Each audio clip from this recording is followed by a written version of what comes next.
So welcome everybody to our informational webinar for the FDCE program. My name is Coral Bilecki. I am the online programs delivery manager. And we're joined today by a group of fabulous people from the CBAE team as well as the FDCE community to just give you some insight on our program. So our presentation is, first, I'm gonna do a lot of talking, so I apologize in advance for how much you're gonna hear my voice. But I'm going to give you a short presentation on who we are at Yale and CBAE and give you a quick look at why we're interested in this program and why there is the importance and the need for this program, and then give you a little insight onto the what. So what does this program look like when you're actually enrolled, and how we deliver all of that content.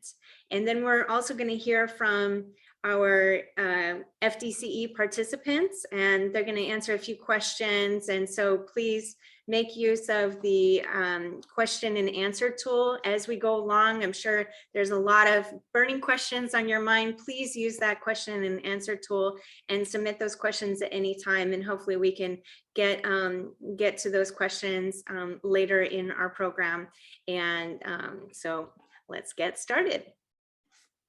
So we are the Center for Business and Environment at Yale, and otherwise known as CBAE. And we are a joint initiative between the Yale School of Management and the School of Environment.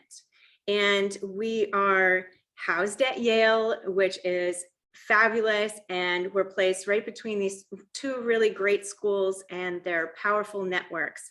And so we've been in the fortunate position to be able to engage with an incredible array of faculty and alumni and external partners with diverse expertise and perspectives to create some phenomenal programming here at Yale. And for 15 years, our mission at CBAE has been to educate and inspire interdisciplinary leaders, and do that through pioneering business solutions to systematic environmental problems. And to be honest, we're just a big group of nerdy folks who are passionate about living a purpose-driven life and really making a difference in partnership with other motivated and curious folks. So when we thought about some of the most pressing challenges we face and how we could best play a role in advancing solutions to those challenges, climate change came to mind, right? And the transition to clean energy is something critically important.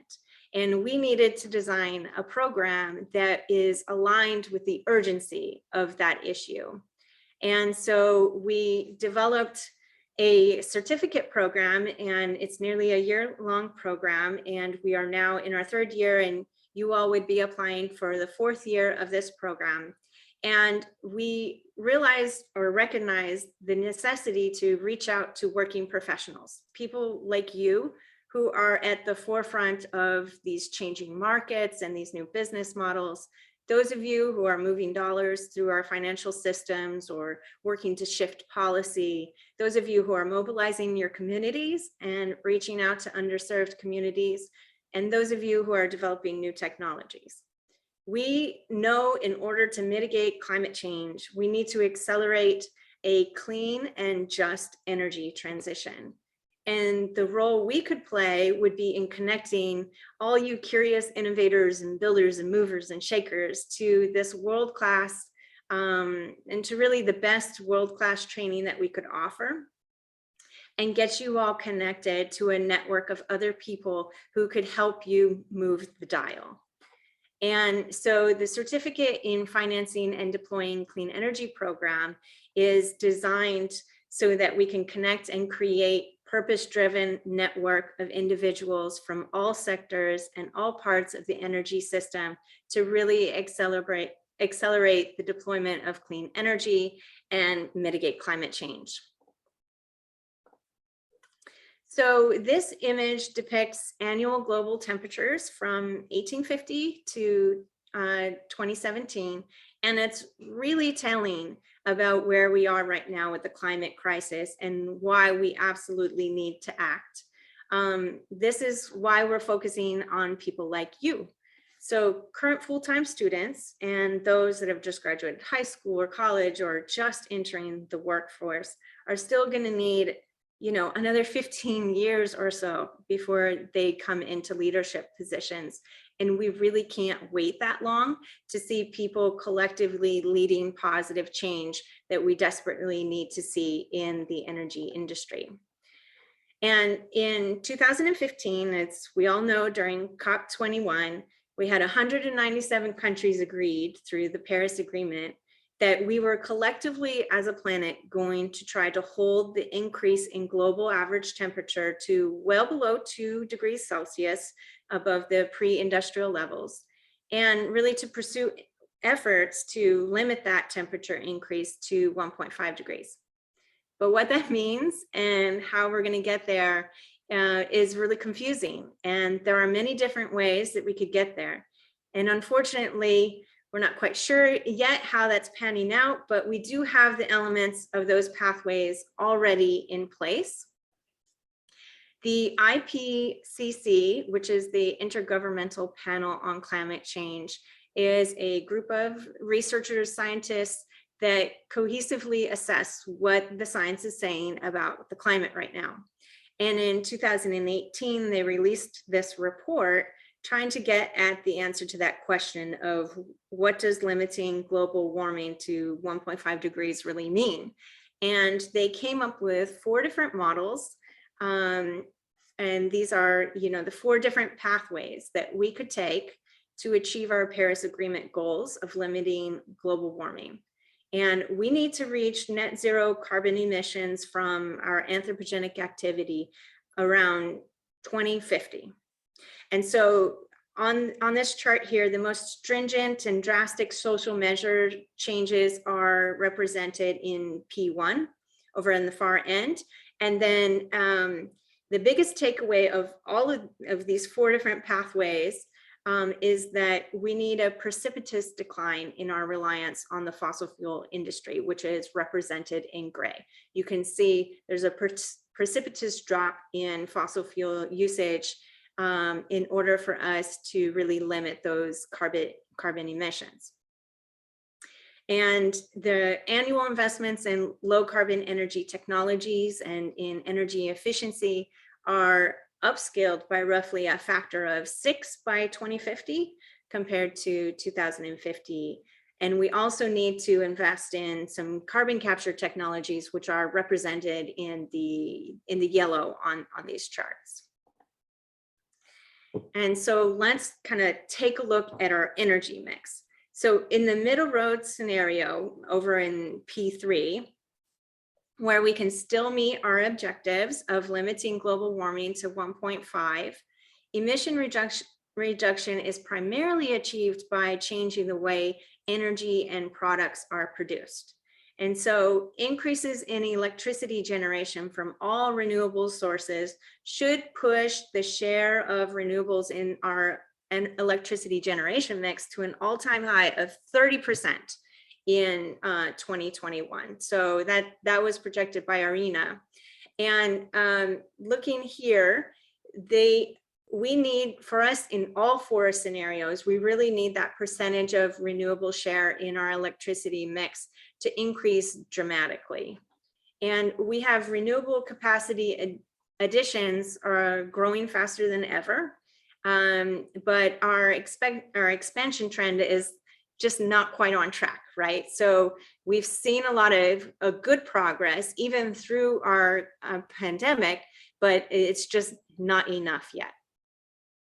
So really the IPCC is saying that we're looking at $1.7 trillion of investments in the global energy system as a whole. So that's how much we have. And we need to get an additional almost $1 trillion, right? An additional $1 trillion of investments over that baseline investment through 2050. So first, Pursuing that 1.5 degree mitigation efforts require a major reallocation of our investment portfolio, implying a financial system that's aligned to mitigation challenges. Another point is an additional average energy-related investments from now to 2050 are estimated to be around that $1 trillion. And the precise proportioning of these investments is really going to depend on your model assumptions and our societal preferences related to, what policy choices we're going to make. And that was all through 2050, but we need to get a move on because this is what economists are worldwide are telling us we need to invest through 2035, which is coming up real quick here. So how does that compare to today's level of investment? So this is an enormous amount of money, right? This is really hard for us to fathom. Right now, the latest numbers coming out of Bloomberg are that we invested $500 billion in clean energy in 2020. And so we're improving, right? I mean, that was a significant bump in clean energy investments during the pandemic. And our pandemic stalled a number of projects, but we continued to see increased investments, particularly in solar and offshore wind. And we know, our friends and family are buying electric vehicles, and investments are being made in things like charging infrastructure. And this is really great, but also not enough. We need to see further increases in spending as well as our costs are falling. So in our solar technology, those costs are rapidly falling, but we need to really increase our spending. That gives us some room to do that. And then there are also some other technologies such as electric heat and carbon storage and hydrogen that are only attracting a fraction of the investment that we really need to bring our emissions under control. So while we invested 500 billion, we're talking about trillions per year that we really need to meet our climate goals. So this is a really interesting Sankey diagram. And if you don't know what a Sankey diagram is, we'll get into that in our program. But what I want to point out here is, this is a report that IRENA puts out every year. And here on the left in orange, it really tells you who are the people that are investing in energy. And predominantly, that is the private sector. And then you can look here and see, well, what kind of financing instruments are they using to invest in clean energy and in energy projects? And most of that are in typical balance sheets as well as project financing. And we're also looking at some green bonds. And those are financial instruments that we cover in the FDCE program as well. What is not highlighted here, which, okay, let's take a look. First, if you're interested in this, you can look at what technologies. And so, as I mentioned, solar is a big one, as well as offshore wind, but we need to see more investments in battery and storage technologies and hydrogen and so on. And we really, there are other critical elements that are not represented here, that we need to design solutions that address these global challenges in a way where the costs and benefits are distributed equitably as well. So low and medium income communities and communities of color have been disproportionately harmed by our fossil fuel-based energy system. And the clean energy transition is a really great opportunity for us to mitigate these energy justice problems by implementing measures that focus on equity. And we really need to take a hard look at the distribution of the benefits and costs, and looking at procedural justice and energy-related decision-making and the need for a just workforce transition and the potentials of negative externalities related to, say, like a solar project siting or the disposal of those materials. So given all of those challenges, just how much money we need, the kinds of policies that we need to help drive these investments, and the people who have been historically left out that we need to bring in to make these changes, we really needed to gather a group of people together, and we really needed to work on this human capacity to make these changes. So we don't need we're not here to help you design some of these perfect investment tools. What we need is everyone to imperfectly try a bunch of different things. So we also need to really increase the fluency of everybody who's out here in the industry working together so that they can understand what's happening in the system, right? Look at this complex problem from a systems perspective. We need policymakers who understand finance, and we need financiers who can evaluate technology and political risks. And we need engineers who can advocate for the right policy, or we need the engaged nonprofit sector to advocate for the rapid acceleration of deployment. And so capitalizing really on this position that we're in, being at Yale, we have access to a very powerful network. And here on this slide, you will see some of the faculty members as well as our external partners who were involved in the development of this program and in its delivery every year. You'll see Richard Kaufman, who is really New York's energy czar. He was previously the chair of the New York State Energy Research and Development Authority Board, NYSERDA. We have Dan Gross, who's a lecturer at Yale. He also happens to be the director of Amazon's Climate Pledge Fund, and he teaches the Renewable Energy Project Finance course, which also he teaches a 4-credit version on campus, and it's one of the most popular classes on campus. And what we've done is taken a semester-long, wildly popular practicum course and reduced it down to something that you can complete in 8 weeks time, which is a phenomenal feat, and it's a wild ride. And so this is a great pleasure in our course as well. We have Mike Oristiglio, who leads the Technology Transitions course, and he's the director of energy studies at Yale. And there's just a huge number. I mean, this map really doesn't include everybody. We just didn't have enough space, but you can see people like Rob Klee, who runs the Clean Energy Policy course in the program, who has this really great experience in policy making, and then is also just a terrific faculty and a wonderful teacher. And so you really can benefit from access to this great knowledge and passion. So we've taken these particular courses focusing on policy, technology, finance, and innovations in all 3 areas.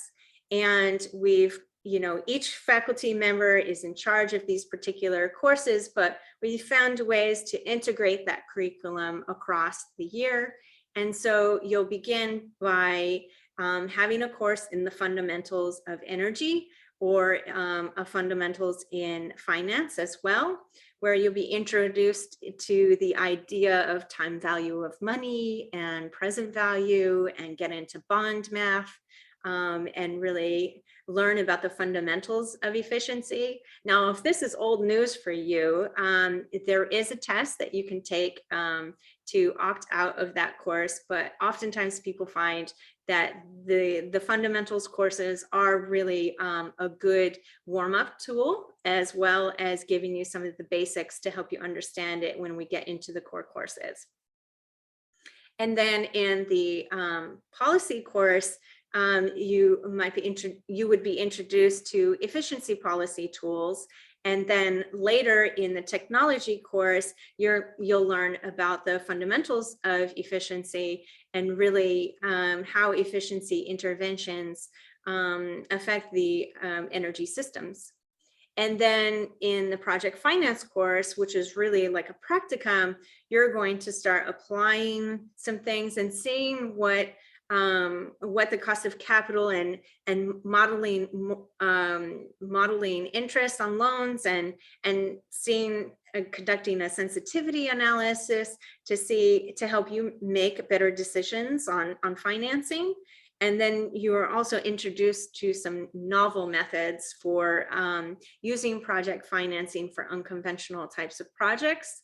And then we get in, which leads us really into the final course on innovation, where we really bring it all together. We'll talk about innovations in policy, innovations in technology, and innovations in finance. So looking at things like green bonds and green banks, and small modular nuclear reactors and so on. And then there's a group project in that course as well. So that's a whole lot of fun. So looking at the different courses across the year, you can see that in summer, we have a self-paced energy foundations course. So this is really short, just to give you, as I mentioned, those fundamental concepts in energy. And that is an asynchronous course. That means between, for a 2-week period of time, it's up to you. You work through that content on your own. There's quizzes there to help you get feedback on what you did right, what you did wrong, and so on. Then, and this is like one of the most fun aspects of the courses, we'll have an online orientation during the summer. And it's a week of us getting on Zoom and getting into breakout rooms and doing different activities to get to know one another, because this is really, learning at home as well as working at home can be somewhat isolating. And here we're really creating a online learning community. And so really getting to know the other people in your cohort is going to be it's going to be key to your success in the program for the rest of the year. These are going to be people that are just going to inspire you and keep you motivated when, it's tax season and the kids are, there's all these conflicting, things going on and challenges. They really help motivate you to get through those tough periods. And then, you can learn from them. One of the best things that I enjoy about being a part of this community is that I always get to learn something new. So in discussion boards or in our office hours, when we get online together, the types of questions that other people ask are really illuminating, as well as when someone brings in their own expertise or experience into our class. It's really a wonderful thing to learn from. So the course is designed so that you work on it about 4 to 5 hours a week, and that's for the average Yale learner, which in truth does not exist. So if you're really familiar with policy, you've worked on the Hill, maybe you've written a policy memo before, that course is going to be a breeze for you. And you may find you're getting more towards the 4 or 3 hours a week spent on that course. But then when you get into the technology course, maybe you're not so, you haven't done math in a while, or maybe you haven't touched Excel. Those courses might be a little bit more challenging for you, or vice versa. And the key here is that nobody is an expert in everything. So you will, it's really helpful to take a look at that week by week curriculum breakdown. I'll share that with you at the end of this webinar. But take a look at the curriculum week by week, and you can identify for yourself what are going to be some easier weeks for you and what are going to be some more challenging weeks that you'll want to set aside extra time to devote to learning.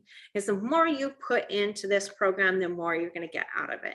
There's a lot of additional resources that are provided, optional exercises that you can do.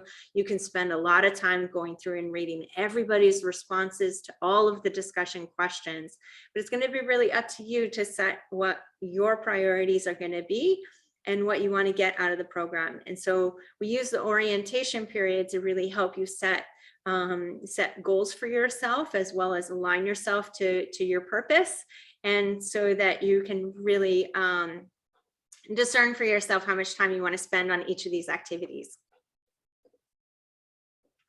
So this is an example, and maybe I can get the animation to play. This is an example of what one of the courses looks like. On Monday, you'll get an announcement, welcome to the new week. You'll click on this week and you'll see a list of the different activities that you're going to be assigned to for the week. So you may start off with a video, and these would be 5 to 10-minute lectures, and then you can watch that video. There are captions. You can download the slides for the video and take notes. And then you can click next, and you'll go on to the next activity. And that next activity might be a discussion question.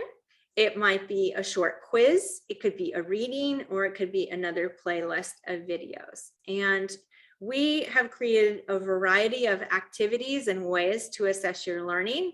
We might ask you a discussion question, not to just test your knowledge of what you've learned, but also to prime your thinking about concepts, to heighten your curiosity for a topic. We also provide some relevant resources that you might want to refer to going forward and bring into your work. So that might be an open access, an open database of information like solar resource maps and so on. There are going to be some weekly, really low stakes quizzes, and that's to test your understanding of the content. And once you submit your answers to that, you'll be provided with immediate feedback and some additional information to give you further insight and to help elaborate on the important takeaways. There might be a link to a video to go deeper in on that topic if you have the interest and the time, and so on. And then to really help us facilitate a community of learners, we encourage you to engage with one another as you apply the material that is taught. And so we have Canvas discussions where you might be asked to role play, to take the perspective of a utility and argue for or against a position, and then go find somebody with who took a different position than you and have a discussion. And then we also have a number of longer assignments that you're assigned. So this would be writing a policy memo, as I hinted earlier in our talk today. You might be working on a balance sheet, building a financial model in Excel. You also might be creating, a PowerPoint presentation and so on. And so this is just an example of one of the quizzes that you might see. It's multiple choice and so on. So one thing I want to make clear is that some of us have real test anxiety, right? And some of us, including myself, want to see good grades. And I feel bad when I start to see some points taken away because I got a wrong answer. So one, I want to encourage, and we reiterate this throughout the program, that there are points assigned to these quizzes, but they're really low stakes, and they're meant there to help you learn and just reinforce and stay engaged with the content.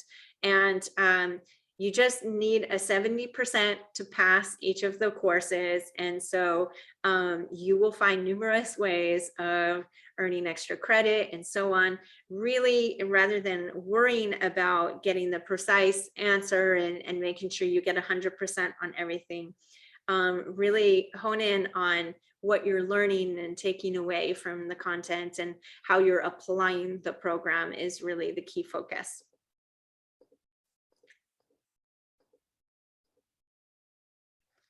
And how you're applying the program will vary depending on what you're currently doing. And so just to kind of give you a breakdown, for the current cohort, we have almost 160 participants, and they're from around the world. And it's about split 50-50 between people who have less than 10 years experience and more than 10 years experience. And they come from a variety of industries. So I do hope that you see yourself in this profile and that we can continue. And if you don't, that you can still apply and that we can continue to diversify our cohort as well. We have people from a number of different countries. We do tend to have more representation from the East Coast. And that's just a matter of like where the industry is at in the US right now. But we do have a number of representative functions. So you might be an investment analyst, or you might be a lawyer as a corporate counsel, or you might be working in a very large company, or you might be working in a startup. You might be in the private sector, or you could be working at your local government, for example. And to help you get a better picture as to what the participant experience is really like, and if you could see yourself in this program, we've put a number of what we call participant spotlights on our website. So you can go there, and there are some interviews from previous participants. You can see also some examples of the policy memos that people have written and published for the Clean Energy Policy course. And so there's a variety of ways for you to get to know the cohort a little bit better before applying to the program. And then we also have 2 participants here today who will very shortly now get into asking and answering questions with as well. But once you're in the program, we also have a private social networking platform. And we're really excited about this tool because it allows you to stay engaged with each other, as well as connect to other cohorts. And you're given lifelong access to this platform. And people share jobs on there. They set up meetups. They share pictures and interesting articles. And that's also the place where your teaching assistants are on there, so you can ask questions and get help with some of the homework and so on. So there's a lot of ways to really activate your networks and grow them in the program.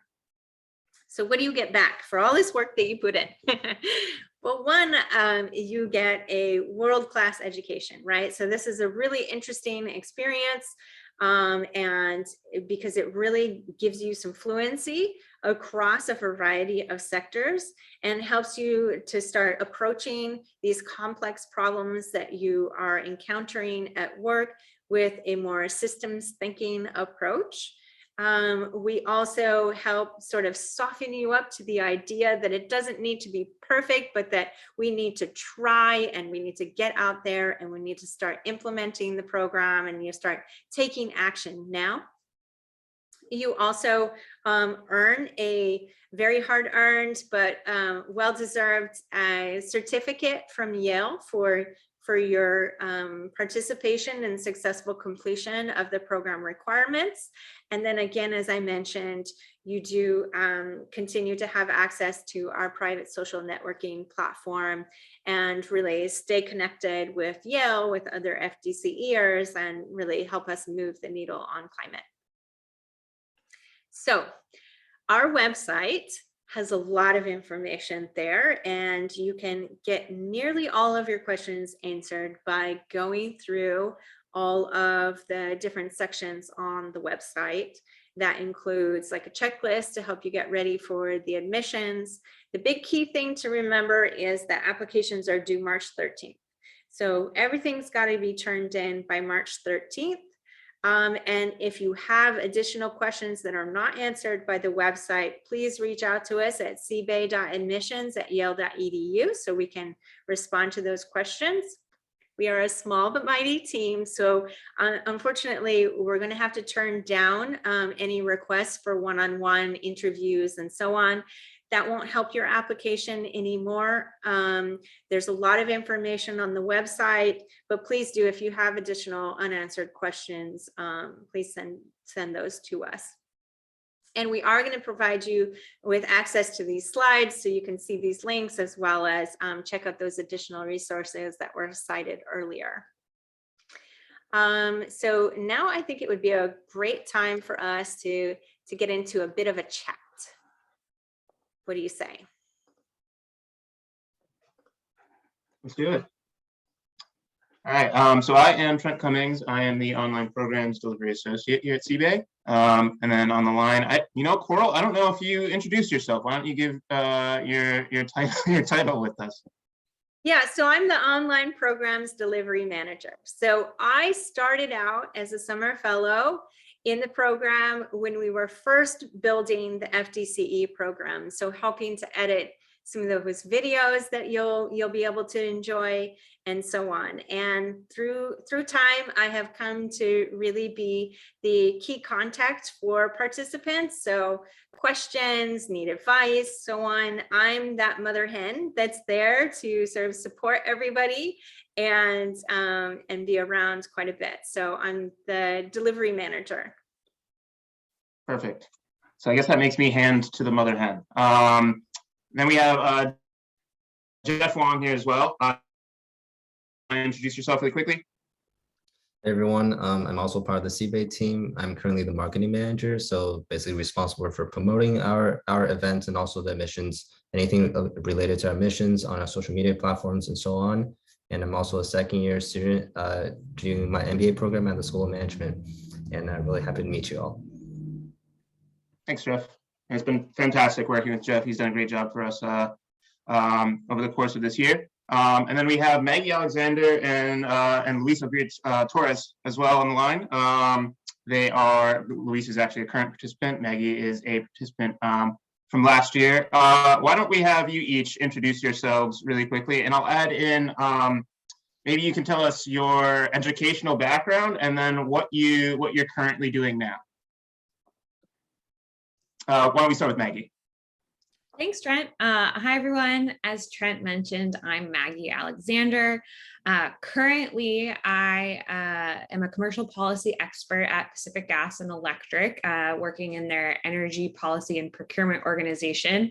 I'm a really interesting case study for FDCE because I applied and was accepted into the program when I was working at a startup. And I thought that I was going to be very focused on the units that were related to technology and finance. But interestingly, I transitioned jobs to PG&E right before, actually, I think a little bit after I started the program, and ended up being much more interested in kind of the policy piece, because that was core to what I was working on. But in the big picture, all of it was so relevant, so applicable, and I learned so much.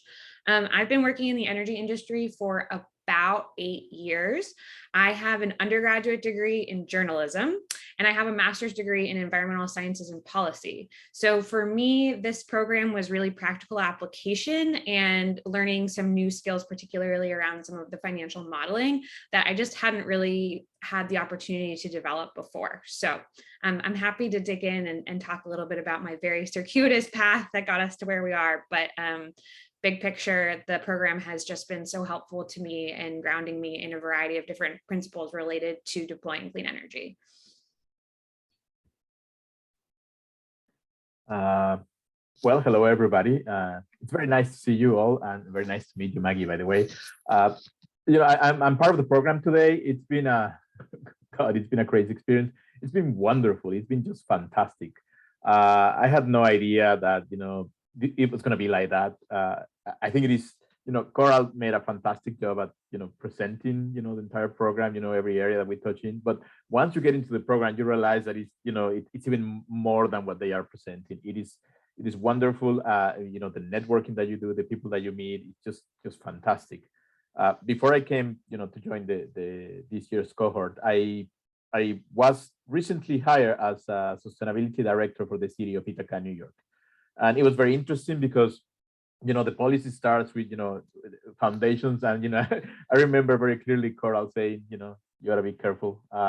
You know, like don't focus too much on the grades. Don't focus too much on, you know, the idea is to learn. But you know, we all fall, you know, for that trap. And you know, I remember in the first course that I was getting just bad grades. I was like, oh my god, I'm not paying attention. And then you understand that, you know, you need to relax. You need to just focus on learning and you know, learning from everybody else, not only from the slides. And then it becomes a wonderful experience. But the cool thing was, you know, part of my job is to define decarbonization policies for the city. So when we were taking the policy course, I was actually working on some specific policies that would enable a decarbonization project. And then we were in the middle of the technology course, we launched a decarbonization project. So, you know, everything that I needed to know about heat pumps and electric vehicles and everything else, you know, was there. And right now we're in the process of getting, you know, we got some money, but we need to structure the financial side of things. We are, you know, in the middle of that course. So this is just fantastic because, you know, it hits pretty much everything that I need, you know, to do my job better. And my background, just very quickly, I have a degree in computer engineering, then a master's in computer science, and a PhD in entropy. Uh, None of that prepared me for the life that I lead today. I really wanted to focus on climate change and the environment, but it wasn't until I really found this course that I realized, you know, this is the technical, you know, foundation that I needed to continue doing my work. So I'm very grateful for that. Perfect. Thank you both. Kind of going off of what Louise just said there at the end, I'm curious, and Maggie, you're going to be recalling 2 years back now. There's a number of online programs out there that focus on clean energy, and I'm kind of just curious as to what made you join FDCE in particular. What drew you to the program? Sure. I'm happy to answer that, Trent. So, and I think actually I saw a question in the chat related to why this isn't like a formal graduate program. And I think that was part of the reason why I was drawn to this program. It's a year long. It's really practical application. I have a master's degree that's pretty technical, and it was a great experience for me. I went back to grad school probably 5 years before I did FDCE, but I wanted something that gave me tools and I could apply to real life, wasn't necessarily really academic or theoretical. There's certainly a strong academic component to the FDCE program, but like a lot of the technology and some of the financial modeling, they're related to issues that are going on or that people are working on currently. And I think one of the other things that I really loved about this program is the diversity of students or participants. And so it was really interesting because in almost every subject matter, even some of the niche pieces within the 4 core units, someone was working on something related and could give an anecdote or could talk about a project or had direct experience. And so just as much as I learned from the great lectures, I feel like I learned equally from my peers because they are, as Coral mentioned, a little bit further on in their careers. They're not recent graduates. They have some really practical experience and applications of some of these concepts. So I wanted something that I could do while I was still working. I wasn't ready to step away from my job, that was going to give me skills and tools that I genuinely needed and was looking for. And then also I was looking for that diversity of thought and different kind of participation where I could learn from other people as well as the educators. So that for me really drove my decision. And also I had a friend who was in the first cohort who highly, highly recommended the program. So that helped too. You love to hear that. Louise, what about you? Oh man, I mean, I agree with Maggie. I think, you know, you learn so much from your peers. You know, every time you have a question, I mean, Coral kind of alluded to the platform that they have to, you know, help us communicate. And I didn't realize how powerful it was. I mean, you really just put in a question, you know, it takes 3 seconds from somebody like in China, Australia, or in the US, you know, trying to answer the question, at times adding, you know, a comment on something that you know, wanted to share with everybody else. So I think that is, you know, that is just great. And, you know, also, you know, when you talk about the networking and how powerful it is so cool. Right now, I have 4 ongoing projects that I am developing with people that I met in the course. And one of them is with this guy in Australia. And we're about to develop, I believe, you know, hopefully we're going to get to develop the first digital energy project. And I met him through conversations in the course, you know, asking questions about a particular assignment. And And you make these connections that honestly are very difficult to find anywhere else. I mean, if it were, an in-person course, for example, it would be a much reduced cohort, and it would be limited geographically to people, near or that can spare, a whole year probably to do this. So I think the fact that it's online, the fact that it's just so, inclusive and so diverse, I think as Maggie was saying, there's, we are 159 in the cohort, and everybody's so smart, like really, really smart. And it's at the beginning it's intimidating, but then you start, meeting them, and you realize that, we're all trying to learn and do better and do our part. But there is one person that comes with no background in energy that is awesome. I mean, she's just absorbing all the knowledge, and then suddenly, you have her at the beginning doubting herself, and now she's the one explaining to all of us, how things are. So you see these, it's all about how much you apply yourself and how much you take advantage of the knowledge, the connections, and everything that they are very kind to share with you, because they could be content with the just teaching you, this is the technical stuff, but there is conversation, there is stuff. And I just want to share one anecdote. I think this is cool. I had to present in front of the city council a particular project. The answer that they gave me initially was, this is not for a city to innovate on. But just before, we were in a class with Professor Klee, who actually quoted a Supreme Court justice saying, basically it's for the state, for the government to innovate, to make sure that social change actually happens. So I used that quote, and that's the way we got this resolution through the city council. So it was even the day before I learned something that was useful in my job. So I can't really stress enough how wonderful this has been for me. Fantastic. Thank you, Luis. And actually, I'm just going to stick with you because you mentioned the start of the program was a real whirlwind for you. You just said you're now working on, I believe you said 4 projects with current participants, which is mind-blowing to me. That begs the question, how are you doing with managing your life, work, and learning balance here in the program? Well, if you're working full-time, you need to figure out how to make this happen. It truly is designed in such a way that, if you do 1 hour every day, you can get through the course and it shouldn't affect your life too much. A lot of the time, what happens is that they give you these optional, readings or assignments, and you need to spend some extra time doing that. But then it's self-paced, you don't have to do it that day or that week. It took me a while to understand that. I mean, I didn't understand it at first, so I had to read it. At the beginning, I was reading everything, doing everything, and I was very worried because the live session was coming and I hadn't finished. But then I understood that, the whole thing comes together, once you finish the module. And so then you realize that, there is a recommended pace, and, all the tools that you have for us, I think they're very useful.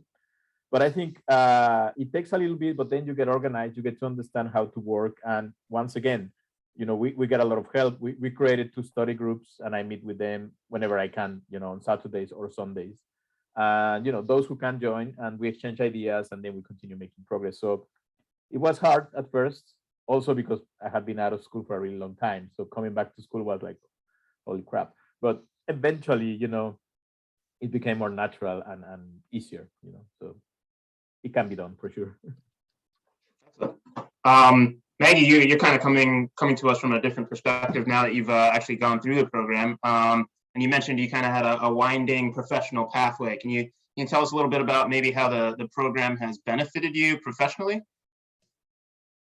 Sure. And I just wanted to tag on to Luis's comment and just say that there were people in my cohort that were getting married, that were having babies or had small kids, or like for me, I transitioned to a new job, which was like drinking at a fire hose from all of the information I was taking on when I first started my new job, and I was starting this program. But I think, like Coral said earlier, you get what you put in. And so I was able to almost take my foot off the gas a little bit initially while I was trying to balance a new job and this program, and then really dive in once I felt like I had my feet under me. So there's a lot of opportunity. It is what you make it. You can do a limited amount of work and be successful in terms of passing, but you're going to get a whole lot more if you are invested and can put the time in.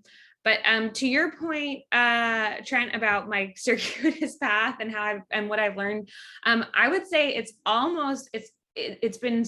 was surprising to me, the things I learned and the practical application of the concepts that I didn't know I needed or that became relevant after I learned them. So I think I mentioned the financial modeling piece was for me one of the big draws to the program. I was working when I applied, leading commercial strategy and business development for an energy technology startup.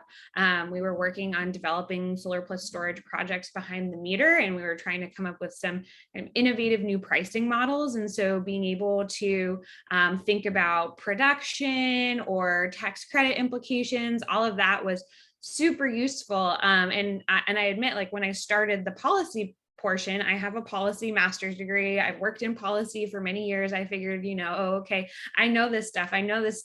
But no, there was so much more there that I learned. And it was also really interesting. I was working at more of an international context on climate change prior when I was working on policy. And so it was really interesting to learn about some of the programs that were happening domestically related to policy, or some of the policy implications of policy that had been passed, and how that either accelerated or hindered some of the clean energy deployment that was needed in various geographic regions of the country.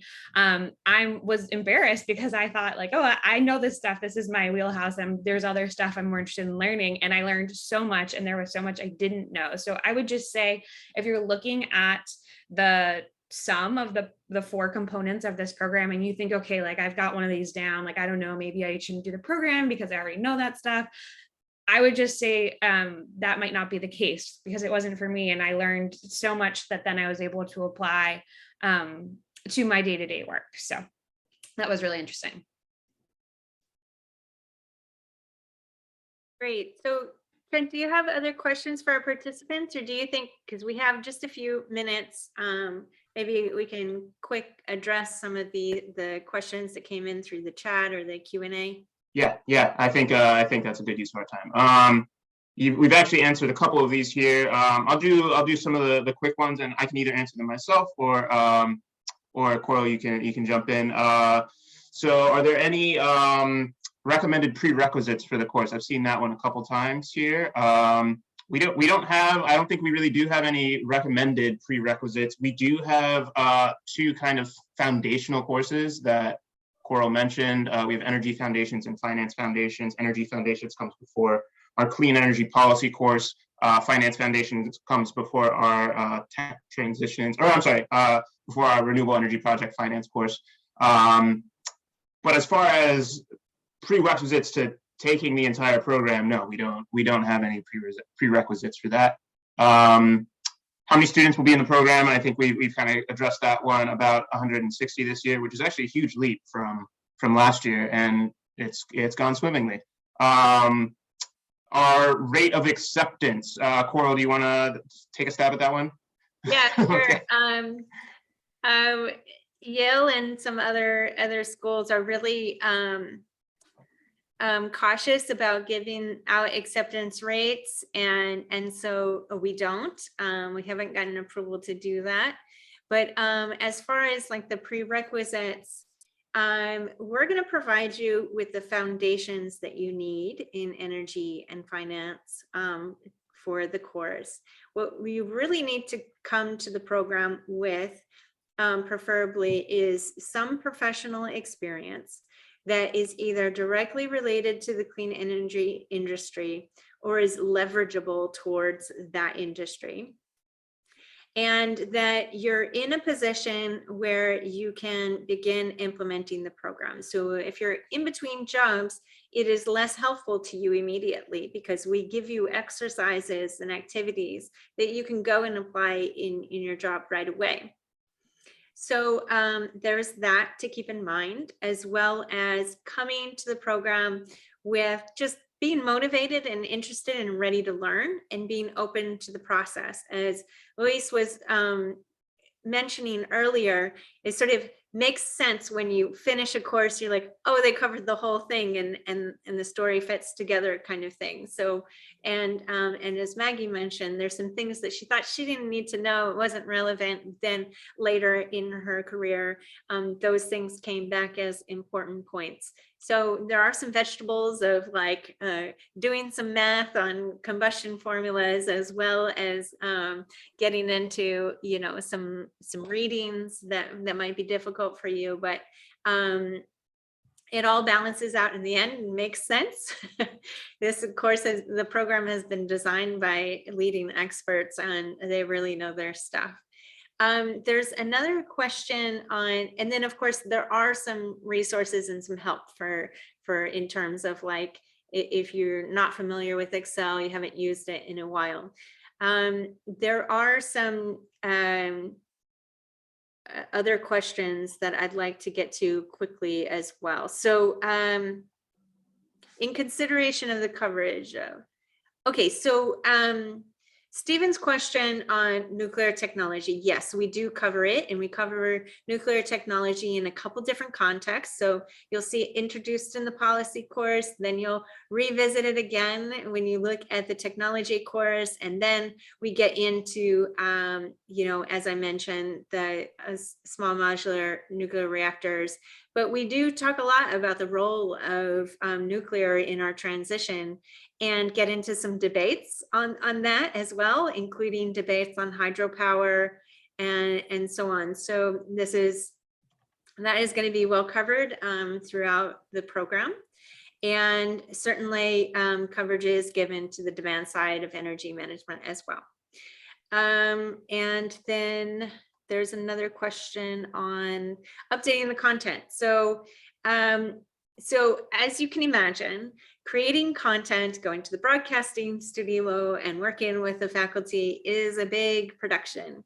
And so what we have done is created these lectures and broken them up into 5 to 10 minute video segments along with the different activities that you have to do.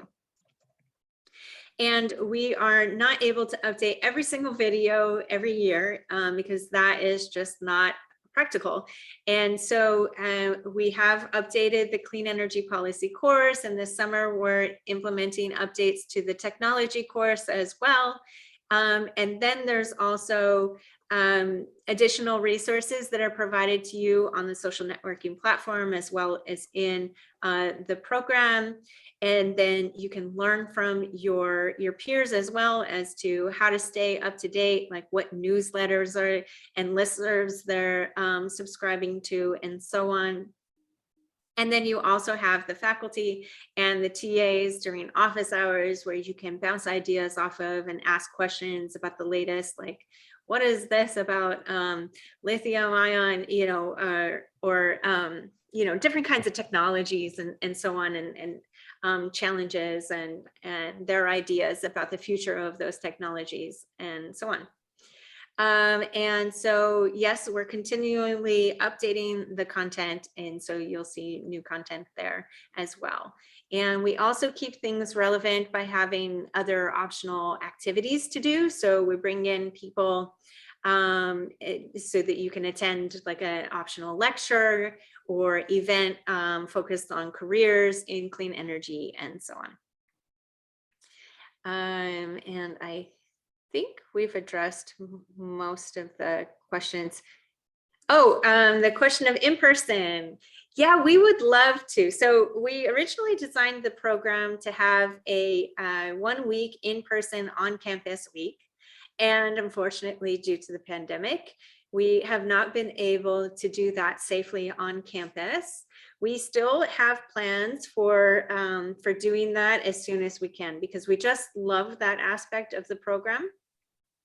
In place of that, we've done, you know, we've designed our online orientation to help you all get to know each other.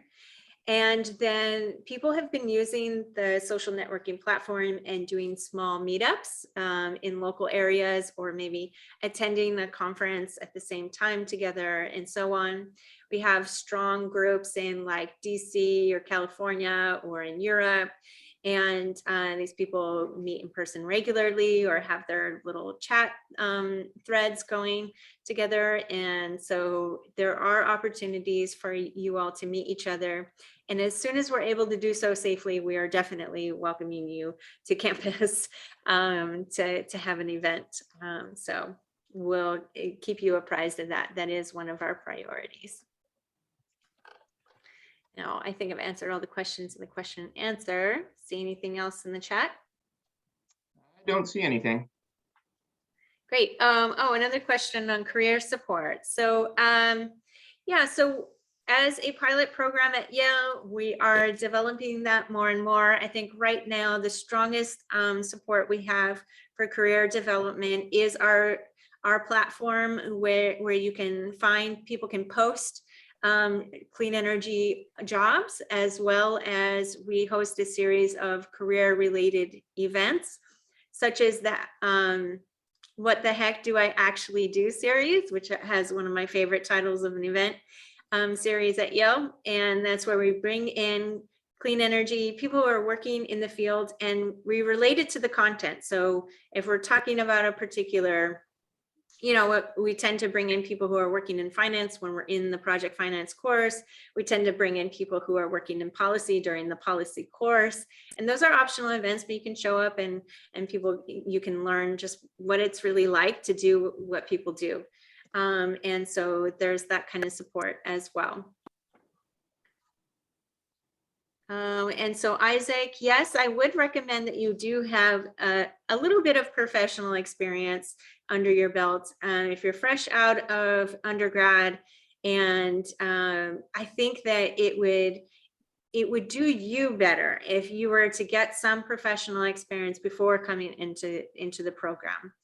And as far as what that professional experience is, if it is in the clean energy industry, then great, but we do have people who come in from oil and gas industry, or they are in manufacturing and they sort of have related leverageable skills. So that's what we're really looking for there. We're looking for people who are able to apply the program as soon as possible. And Clean Energy Conference. Yeah, so our team works on the Clean Energy Conference at Yale, which is Victor mentioned in the chat.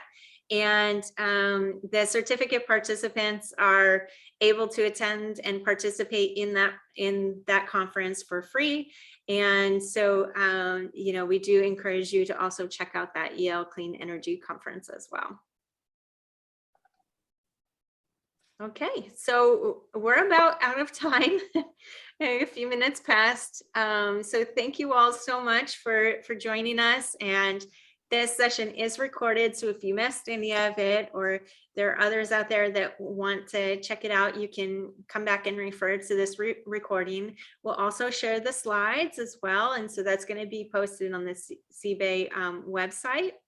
And then if you have additional questions, of course, that are not answered by the website, then please send us an email at cbae.admissions@yale.edu. Jeff or Trent, do you all have any closing remarks? No, I don't, not much. Just thank you all for joining us today.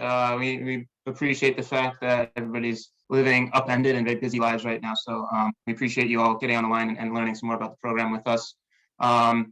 And yeah, again, just kind of want to push, taking a look at our website, you can answer a ton of your questions there. We also have, so we currently have the recording of last year's webinar on our webpage, which is similar in format to this one. If you had to drop the line, obviously you're not here anymore, but we're gonna be adding this in that same space after this is over. So you can, if you missed anything or want to review anything, it'll be there. Yes, also just thank you, like Cora and Trent said, thank you everyone for joining us today.